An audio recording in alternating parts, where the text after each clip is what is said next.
दोस्तों, आप लोग बहुत कन्फ्यूजन में रहते हैं इस बात को लेके कि जो रत्न है वो हम लेफ़्ट यानी कि बाएं हाथ में पहने या फिर राइट जो कि हम दाएं हाथ में पहने। क्या इसके पीछे लॉजिक होता है, ये मैं आज आपको समझाने वाला हूँ, क्योंकि बहुत सारे आपके कमेंट्स बार बार आते हैं। इस चीज़ को मैंने कुछ तथ्यों के साथ कुछ रिलेट करके आपके साथ, जिसे कहते हैं कि लॉजिक के साथ आपको बताने का आज प्रयास करूँगा, ताकि आपकी कन्फ्यूजन दूर हो जाए।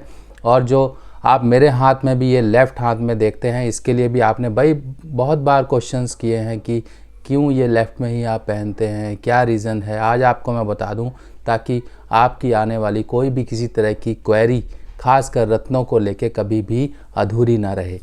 तो दोस्तों, सबसे पहले हम इसको थोड़ा सा बैकग्राउंड की तरफ जाते हैं, फिर हम समझते हैं ताकि आपको ईज़िली समझ आए कि ये क्या रीज़न होता है।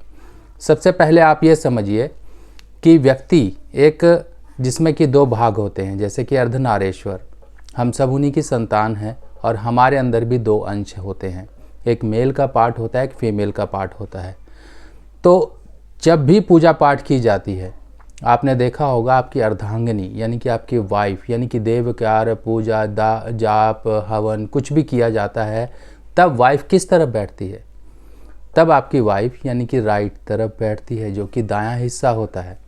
अब दायां हिस्सा तो वाइफ बैठ गई और वाइफ का बायां हिस्सा यानी कि बाएं हिस्से की तरफ तो आप हो गए, ये हो गया। अब जब भी इसके अलावा और भी कुछ कार्य किए जाते हैं जो कि डे टू डे लाइफ में होते हैं, डे टू डे लाइफ में क्या होते हैं, सोना खाना पीना उठना बैठना जो भी है, तो उस समय अगर किसी का आशीर्वाद भी ले रहे हैं हस्बैंड वाइफ, तो वाइफ हो जाएगी लेफ़्ट तरफ यानी कि हस्बैंड के लेफ़्ट तरफ, जो कि बायां हिस्सा होता है। अब बायां हिस्सा, यहाँ पर आपको एक पॉइंट थोड़ा सा दिमाग में बिठा लीजिए कि बायां हिस्सा दायां हिस्सा कैसे कैसे काम करता है, किस कंडीशन में ये इस्तेमाल होता है। अब हम आते हैं लाल किताब के उस कंसेप्ट की तरफ जहाँ पर धर्मपत्नी के बारे में कहा गया है। धर्मपत्नी यानी कि चंद्र कुंडली और पति का बायां हिस्सा यानी कि लेफ्ट पार्ट। शादी के बाद ही जो पति की कुंडली होती है, जिसमें चंद्र कुंडली कहलाई जाती है, वो एक्टिव हो जाती है और एक्टिव होने के कारण वो वही असर देना शुरू कर देती है जो कि उसकी लगन कुंडली देती है पुरुष की, और पुरुष की ही चंद्र कुंडली उसकी वाइफ की कुंडली की तरह एक्ट करती है, बिल्कुल उसी तरह बिहेव करती है। उसके उपाय भी किए जा सकते हैं। अगर किसी की मैरिड लाइफ में कहीं दिक्कत है, वाइफ को कहीं कोई प्रॉब्लम है, तो पुरुष की चंद्र कुंडली से ही उपाय किए जा सकते हैं। अगर मान लीजिए वाइफ की कुंडली नहीं है, कुछ मिस्टेक्स हैं, कुछ प्रॉब्लम है, तो उस हिसाब से भी पुरुष की कुंडली से चंद्र कुंडली के अनुसार उसकी वाइफ के उपाय किए जा सकते हैं। तो इस तरीके से हमारा जो लेफ़्ट पार्ट हुआ यानी कि पुरुष का जो लेफ़्ट पार्ट हुआ वो उसकी वाइफ हुई। और इस तरीके से जो भी हम पहनते हैं हमारे हाथों में, वो हमको तो असर करता ही करता है, हमारे जीवन साथी को भी असर करता है। अब यहाँ पर कन्फ्यूजन ये आ जाती है कि हमारा लेफ़्ट हाथ जो है, लेफ़्ट हैंड यानी कि बायां हाथ, ये अशौच वगैरह में भी यूज़ होता है, शौच वगैरह में भी हम यूज़ करते हैं, टॉयलेट वगैरह में भी यूज़ करते हैं। तो क्या हमारे रत्न खराब नहीं हो जाते हैं?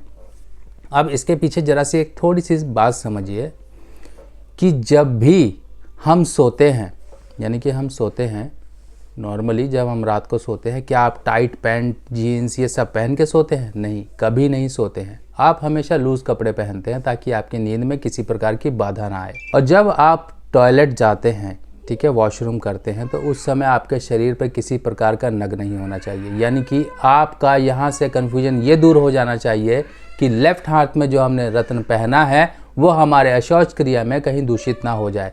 तो इसी तरीके से जब आप सोते हो तब उतार के सो, और जब सुबह नहा धो लेते हो, फ्रेश हो जाते हो, तो उसके बाद ही अपने रत्नों को पहनिए। कई लोग गले में ताबीज़ पहन, मतलब वो जो अपने यंत्र वगैरह आते हैं, तरह तरह के यंत्र पहन लेते हैं। क्या ये पहनना सही है? कहीं किसी ने सूर्य यंत्र पहना है, कहीं किसी ने दुर्गा बिसा यंत्र पहना है, कहीं किसी ने लक्ष्मी यंत्र पहना है, कहीं कुछ पहना है, कहीं कुछ पहना है। सिंपल सी एक बात समझ लीजिए, क्या आप ये सब देवी देवताओं को अपने साथ टॉयलेट में भी ले जाते हो? जब आप गले में पहन के उस चीज़ की शुद्धता को मेंटेन नहीं कर पा रहे हो, तो हाथ की शुद्धता के ऊपर क्यों क्वेश्चन कर रहे हो? तो इसीलिए शुद्धता आपने मेंटेन करनी है। और आप ये भी समझ लीजिए कि ये उतारना और पहनना क्या नुकसान देता है? नहीं, ये एक एनर्जी है। आपने उतार के इसको सो गए, आपके सिर के आसपास कहीं बेड साइड पे रखा है, कोई दिक्कत नहीं है, कोई इसमें मुहूर्त का कोई इशू नहीं होता है। आपने रात को उतार के रख दिए, सुबह नहा धोकर आपने सारी चीज़ें अपनी पहन ली। तो इस तरीके से कोई किसी तरह की कोई उसकी जो इफ़ेक्ट्स होते हैं स्टोन के कभी ख़त्म नहीं होते हैं। कई लोग कहते हैं क्या हम स्टोन लेकर, हम स्टोन पहनकर क्या हम शमशान में जा सकते हैं, किसी की मृत्यु में जा सकते हैं? क्यों नहीं जा सकते हैं, जा सकते हैं। आपके घर परिवार में कहीं किसी की मृत्यु हुई और इस तरह से कहीं पर किसी तरह का शौच लगा, सूतक लगा हुआ, तब भी आप पहन सकते हो, कोई प्रॉब्लम नहीं है। जेम स्टोन में ये लिमिटेशन नहीं होती है। और ये चीज़ अपने मन से भ्रांतियाँ निकाल दो कि लेफ़्ट में पहने या राइट में पहने। अब एक बात और समझ लीजिए, जब आपके राइट हाथ में 5 उंगलियां हैं और लेफ़्ट हाथ में भी 5 उंगलियां हैं और दोनों हाथों की उंगलियां वही ग्रह को दर्शाती हैं, तब आप इसमें भेदभाव क्यों करते हैं? आपकी छोटी उंगली बुध को दर्शाती है, छोटी उंगली चंद्र को दर्शाती है, सूर्य मंगल की उंगली है, आपकी ये शनि की उंगली है, आपकी ये बृहस्पति की उंगली है और ये अंगूठा शुक्र का है। इन्हीं उंगलियों के हिसाब से आपके दूसरे हाथ की उंगलियां हैं। जो उपाय आप राइट में कर रहे हो वही उपाय आप लेफ्ट में भी कर सकते हो। कुत्ते को भोजन कराने के लिए बोला जाता है तो कुतिया मिल जाती है, उसको भी दे सकते हो। इसी तरीके से कोई किसी तरह से इसमें मेल फीमेल का चक्कर नहीं होता, लेफ़्ट राइट का कोई चक्कर नहीं होता। आपकी उंगलियां वही हैं, वही ग्रहों को दर्शाती हैं और वही ग्रहों का असर देती हैं। चाहे आपकी शादी हुई है चाहे नहीं हुई है, आपकी इच्छा है चाहे आप राइट में पहनिए चाहे लेफ़्ट में पहनिए। और शादी के बाद जो लोग भी लेफ़्ट में पहनते हैं उनको इफ़ेक्ट्स देख लीजिएगा, कितने अच्छे इफ़ेक्ट्स आते हैं। उनकी वाइफ, उनके ऑल ओवर जो रिलेशंस हैं वो सब सुधरते हैं, वाइफ को किसी तरह की दिक्कत नहीं रहती है। यही है कि मैं हर समय जो मेरे हाथ में रत्न होगा या तो लेफ़्ट में मिलेगा, ज़्यादातर लेफ़्ट में ही मिलेगा, कभी कभी राइट में भी पहन लिया जाता है, कोई दिक्कत नहीं है, कोई ऐसा फिक्स नहीं है।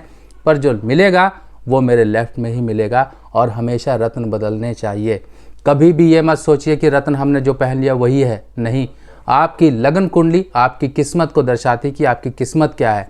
पर जो आपके वर्षफल आते हैं, हर समय का एक दौरा आता है, वो दर्शाता है कि आपकी किस्मत में ये फल कैसे प्राप्त होंगे और आप क्या मेहनत कर रहे हो। वो सिर्फ रास्ता है और किस्मत तो वही है जो आपकी लगन कुंडली है। यानी कि लगन कुंडली में अगर ग्रह खराब बैठे हुए हैं तो इसका मतलब ये नहीं कि वो ज़िंदगी भर ही खराब रहेंगे। उनका दौरा, उनका समय जब जब अच्छा आएगा उस समय वो अच्छे रिजल्ट देने योग्य होंगे।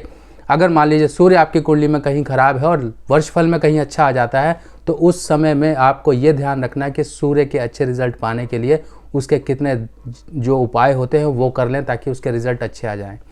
तो दोस्तों ये काफ़ी गूढ़ कंसेप्ट है, बस मैं आपको यही बताना चाहता हूँ। ऐसा कोई भेदभाव मत करिए कि लेफ़्ट में पहनना है कि राइट में पहनना है, बस इसकी शुद्धता को मेंटेन रखिए। रात को उतार के सोइए, सुबह नहा धोकर पहनिए। बाकी आपके रिज़ल्ट जो जेमस्टोन के अच्छे आते रहेंगे, अच्छे ही मिलेंगे। बाकी मिलते हैं और जानकारी के साथ नई वीडियो में। तब तक के लिए अपने सुभाष भाई को आज्ञा दीजिए। नमस्कार।